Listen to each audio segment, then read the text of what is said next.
Welcome to Sneha TV. ఈరోజు జగన్ ఘోర పరాజయం తర్వాత అసెంబ్లీకి వస్తాడా రాడా అనేది అంతా చర్చనీయంగా మారింది. ఇదే విషయాన్ని ఒకసారి సీనియర్ జర్నలిస్టు శ్రీనివాస్ వాలి గారిని అడిగి తెలుసుకుందాం.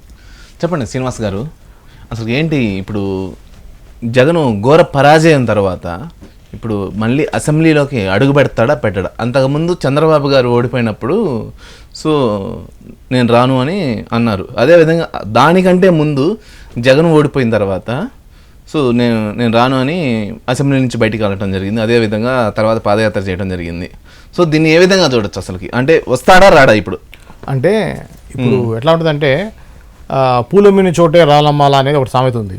ఆ విధంగా కింగ్ లాగా 151 సీట్లు ఉండి ఆ స్థానబలం ఏంటి అక్కడ మెజారిటీ ఉండి సీఎంగా ఉన్నటువంటి అదే అసెంబ్లీలో ఒక సామాన్య ఎమ్మెల్యే లాగా కనీసం ప్రతిపక్ష హోదా కూడా లేనటువంటి పార్టీకి నాయకుడిగా ఆయన చంద్రబాబు నాయుడిని తెలుగుదేశం వాళ్ళని ఫేస్ చేయడం అనేది కొద్దిగా ఇబ్బందికరమైన విషయం. ఓకే, అయితే మీరు ఇందాక అన్నట్టు గతంలో పోల్చుకుంటే గతం గురించి ఆలోచిస్తే గతంలో 19లో అవును ఓకే 19లో జగన్, 14లో చంద్రబాబు నాయుడు సీఎంగా అయినప్పుడు ఒక 3 years వరకు బాగానే వచ్చాడు. వచ్చినప్పుడల్లా ప్రతిపక్ష హోదాలో చాలా అద్భుతంగా మాట్లాడాడు, చాలా సమస్యల మీద మాట్లాడాడు, బాగుంది.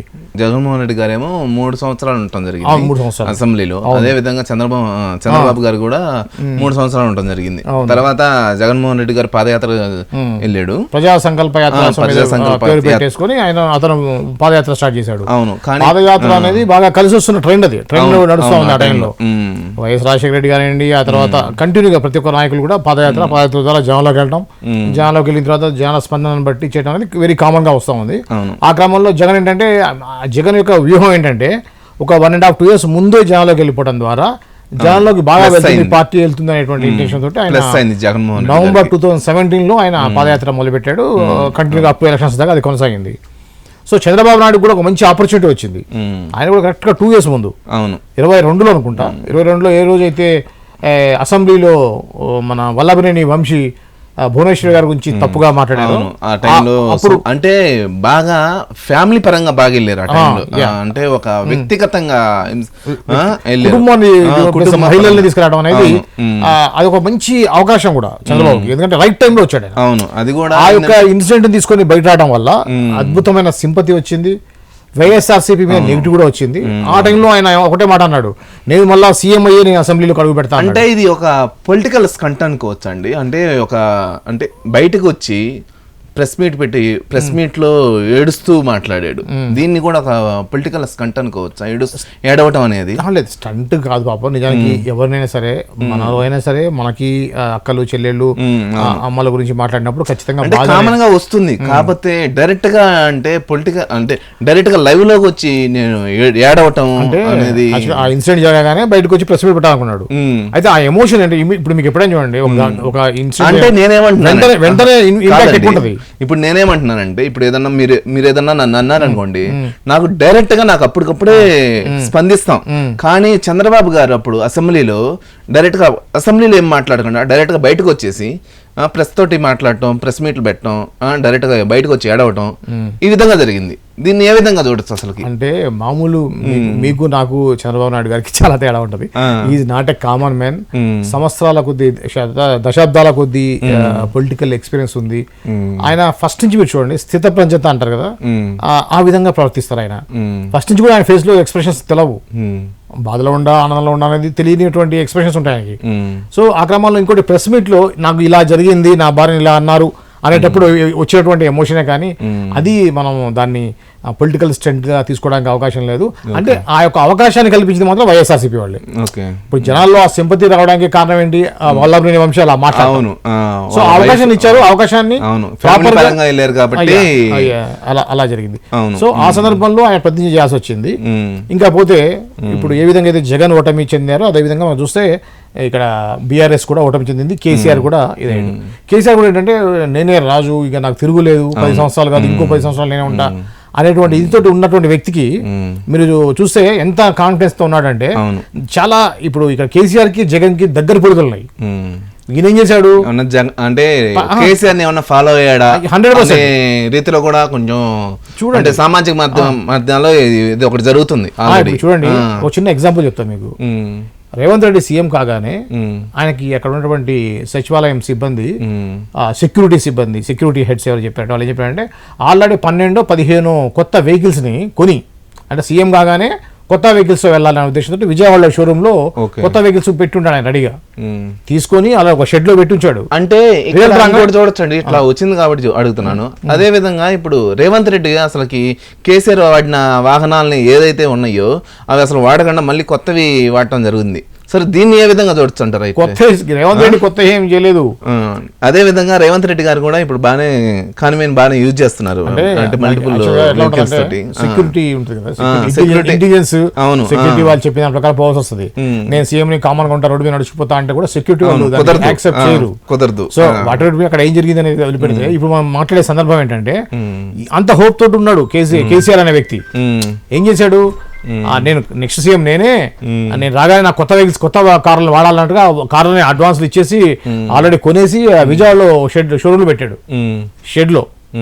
సో అదే విధంగా జగన్ కూడా వైజాగ్ లో మీరు చూస్తే ఋషికొండ దగ్గర అద్భుతమైన ప్యాలెస్ లాంటి ఇల్లు కట్టి 500 కోట్లు ఖర్చు పెట్టేసి ఇల్లు కట్టి నెక్స్ట్ టర్మ్ నేనే సీఎం నేనే రాజుని అక్కడ నుంచి నేను చేస్తాను, నేను పరిపాలన చేస్తా అన్నాడు. సో ఈ విధంగా ఇద్దరికి కేసీఆర్ ఏంటి ఫస్ట్ అసెంబ్లీకి రాలేదు, కారణం కింద పడ్డానని చెప్పారు చాలా మంది. అది నిజమా కాదా అనేటువంటి అనుమానం కూడా ఉంది, హాస్పిటలైజ్ అయ్యాను కాబట్టి రాలేదు. సో ఇది నిన్న ట్విట్టర్ ఎలాన్ మస్క్ గారు కూడా ట్వీట్ చేయడం జరిగింది. యాక్చువల్గా ఈవీఎంలో ట్యాంపరింగ్ జరిగే అవకాశాలు ఉన్నాయి, ఈ విధంగా ఎంత ఘోర పరాజయం. అదేవిధంగా ఇక్కడ తెలంగాణలో కూడా బీఆర్ఎస్ అసలు 0 ఎంపీ సీట్లు రావడం జరిగింది. సో దీన్ని ఏ విధంగా చూడొచ్చు అసలుకి? అది 100 అంటే ప్రతిసారి ఎలక్షన్లు వచ్చిన ప్రతిసారి ఓడిపోయినటువంటి పార్టీ చెప్పే విషయం ఇది. కానీ ఈసారి ప్రత్యేకంగా అంటే ఎలాన్ మస్క్ లాంటి గొప్ప వ్యక్తి కూడా టెక్నికల్లీ సౌండ్ ఉన్నటువంటి ఎలాన్ మస్క్ లాంటి వాళ్ళు కూడా దీని మీద కామెంట్ చేయడం అనేది కొద్దిగా జనాల్లో ఎక్కువగా పోయింది. కాబట్టి ఇప్పుడు ఎలక్షన్ కమిషన్ కానీ అది ఏదైతే ఈ యొక్క మిషన్స్ తయారు చేసే వాళ్ళు చెప్పేది ఏంటంటే ఏదైనా ఒక ఇన్స్ట్రుమెంట్ కి వైఫై కనెక్షన్ ఉంటే అప్పుడు దాని ఏమైనా ట్యాంపరింగ్ చేయొచ్చు, అంతేగాని దీనికి ఎటువంటి ఆ ఇన్స్ట్రుమెంట్ ఎటువంటి ఇంటర్నెట్ కనెక్ట్ చేసేటువంటి ఎక్కడా లేదు. అలాంటప్పుడు ఎలా చేస్తారంటున్నారు మీరు? ఒకటన్నారు తెలంగాణలో బీజేపీకి 8 వచ్చాయి, బీఆర్ఎస్కి 0 వచ్చాయి కాబట్టి జరిగిందేమంటున్నారు. అట్లాగుంటే ఆల్రెడీ అనుకున్న సీట్ల కంటే తగ్గినాయి కదా, లాస్ట్ సెకండ్ ఈసారి తగ్గినాయి కదా. అంటే ఇది ఎందుకు వస్తుందంటే ఇప్పుడు ఫర్ ఎగ్జాంపుల్ అండి, బీజేపీకి 8 వచ్చినాయి, అదేవిధంగా కాంగ్రెస్కి 8 వచ్చినాయి, సో ఎంఐఎంకి 1 వచ్చింది. సో వీళ్ళిద్దరు పంచుకున్నారా అనేది కూడా ఒకటి జరుగుతుంది. సరే ఇప్పుడు మీరు అలా అనుకుంటే ఉత్తరప్రదేశ్ లో ఎందుకు తగ్గినాయండి? వాళ్ళ గవర్నమెంట్ ఉన్నటువంటి ఉత్తరప్రదేశ్ లో బీజేపీకి సీట్లు తగ్గినాయి కదా, అక్కడ కూడా చేయొచ్చు మరి అట్లా చేయాలనుకుంటే. సో అది అంతా ఉత్తమాటలు, అది ఇంపాసిబుల్. అలా అయితే మోడీ అన్నట్టుగా 400 సీట్లు బీజేపీకి వచ్చాయి మరి. పోయినసారి కంటే సీట్లు తగ్గి ఈరోజు నితీష్ కుమార్ చంద్రబాబు నాయుడు లేకపోతే పార్టీ మనుగడ లేనటువంటి పరిస్థితికి వచ్చేటువంటి పరిస్థితి ఎందుకు ఉంటుంది? సో మీరు ఇప్పుడు ఫైనల్ గా ఏమంటారు? ఈవీఎం ట్యాంపరింగ్ జరిగే అవకాశం అయితే ఉండదు 100% ఉండదు. ఉండి ఉంటే బీజేపీకి ఆయన చెప్పినట్టుగా 400 సీట్లు వచ్చి ఉండేవి కదా, ఎందుకు తక్కువ వస్తాయి? మొన్న ఒక నేషనల్ నిట్ ఎగ్జామ్ జరిగింది. ఎగ్జామ్ లో బీహార్ లో ఒకే సెంటర్ లో రాసిన వాళ్ళకి 100% మార్క్స్ వచ్చినాయి, 20 మందికి వచ్చినాయి ఒకే సెంటర్ లో. అలా ట్యాంపరింగ్ చెప్తే అలా జరుగుద్ది. అంతేగాని అత్యవసర మార్కుల్లో వచ్చినట్టుగా అతి తక్కువ వచ్చేసి టెన్షన్ పడి ఏ ప్రాంతీయ పార్టీలను కలుపుకొని పోతే కానీ మనుగడలు చేయలేని పరిస్థితులు ఎందుకు ఉంటుంది? కాంగ్రెస్కి పోయిన కంటే మెజార్టీ ఎందుకు ఎక్కువ వస్తుంది? ఇదంతా ఉత్తమాట. అది ఏదో టైం పాస్కి మాట్లాడే మాటలు తప్పించి యాక్చువల్గా ఎలాన్ మస్క్కి సంబంధించిన వాళ్ళ దేశంలో ఉన్నటువంటి మిషన్స్కి ఏమన్నా వైఫై కనెక్షన్ ఉండి అవి చేసే అవకాశం ఉంది కాబట్టి అలా మాట్లాడడం, కానీ మన ఇండియాలో ఉన్నటువంటి ఏదైతే ఈ యొక్క ఓటింగ్ మిషన్స్ ఉన్నాయో వాటిని చేసేటువంటి అవకాశం లేదు. గతంలో రాజశేఖర రెడ్డి సీఎంగా ఉన్నప్పుడు అన్నారు. ఇక్కడ ఒకటండి, ఇంకోటి ఇప్పుడు ఓటింగ్ అయిపోయింది, ఎలక్షన్ అయిపోయిన తర్వాత జగన్మోహన్ రెడ్డి గారు లండన్ వెళ్ళాడని అందరికీ తెలుసు. అవును, చంద్రబాబు గారు అమెరికా వెళ్తున్నానని చెప్పి ఎక్కడికి వెళ్ళాడో ఎవరికీ తెలియదు. సో ఇది ఏదన్నా ట్యాంపరింగ్ చేసాడా అనేది కొన్ని చర్చనీయంగా మారింది. ఏం చెప్తారు దీనికి? ఇంపాసిబుల్ అండి. ఒక స్టేట్ గవర్నమెంట్ చైర్మన్ సీఎం లాంటి వ్యక్తులు పిఎం చేయలేని పనులు వీళ్ళు చేస్తారనుకోవడం. ఎలక్షన్ కమిషన్ అనేది సెంట్రల్ సంబంధించింది, అయితే గీతే సెంట్రల్ ప్రైమ్ మినిస్టర్ రేంజ్లో హోమ్ మినిస్టర్ రేంజ్లో జరగాలి. వాళ్ళే ఏం చేయలేని పరిస్థితిలో ఉన్నప్పుడు ఒక సీఎంలు ఒక ప్రాంతీయ పార్టీ అధ్యక్షులు ఏమీ చేయలేరు, అదంతా ఉత్తి మాటలు గాలి మాటలు అని చెప్పి అనుకోవచ్చండి. ఓకే. సో ఇప్పుడు ఏంది ఫైనల్గా మీరు ఏమంటారు, జగన్మోహన్ రెడ్డి గారు ఏమన్నా అసెంబ్లీకి వచ్చే అవకాశాలు ఉన్నాయా లేవా అంటే రావాలి. నాకు ఆయనకున్నటువంటి దాని ప్రకారం, ఎందుకంటే ఓడిపోయిన తర్వాత వెంటనే కూడా ఆయన మీడియా ముందుకు వచ్చారు. మన కేసీఆర్ లాగా వెనకదాల్లో పారిపోయి ఫామ్ హౌస్లో ఉండి నెలలో అట్లా లేదు. ఈతను ఒక అగ్రెసివ్గా ఉండే వ్యక్తి వస్తాడు, వచ్చి కూడా ఆయన మళ్ళీ ఆయన ప్రూవ్ చేసుకునే ప్రయత్నం చేస్తాడు. మా జనాలు ఏ విధంగా రిసీవ్ చేసుకుంటారని చూడాలి. ఇక్కడ ప్రతిపక్ష హోదా కూడా లేనటువంటి పార్టీ ఇప్పుడు ప్రజెంట్ వైఎస్ఆర్సీపీకి దక్కింది. సో అంటే అంతకుముందు చూస్తేనేమో దగ్గర 60 సీట్ల దాకా రావడం జరిగింది. ఇప్పుడేమో 11 సీట్లకే పరిమితం అయిపోయింది వైఎస్ఆర్సీపీ.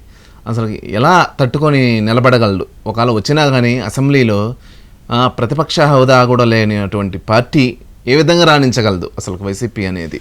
ప్రజా సమస్యల మీద మాట్లాడడానికి మీరు చూస్తే గతంలో సిపిఎం సిపిఐ లాంటి వాళ్ళు ఒక్క సీటు తోటి, అంతెందుకు పార్లమెంట్లో బీజేపీ 2 సీట్లతోటి పార్లమెంట్లో కూడా వచ్చింది. అలా ఒకటి వచ్చింది 2 వచ్చినాయి అని కూడా కాదు, 11 అంటే తక్కువేం కాదు. 11తో కూడా సరైనటువంటి ప్రజల యొక్క ఏదైతే అవసరమో, ఏదైతే ప్రాబ్లం ఉందో దాని గురించి మాట్లాడితే ఖచ్చితంగా మళ్ళీ ప్రజల్లోకి వెళ్తారు. ప్రజల్ని నమ్మకం తీసుకోవడం అనేది చాలా ఇంపార్టెంట్, నమ్మకం కలిగించడం అనేది చాలా ఇంపార్టెంట్. నమ్మకం కలిగి జనాల్లో మళ్ళీ జగన్ మంచి చేయగలడు అనుకుంటే ఇప్పుడు మాత్రం ఇంపాసిబుల్.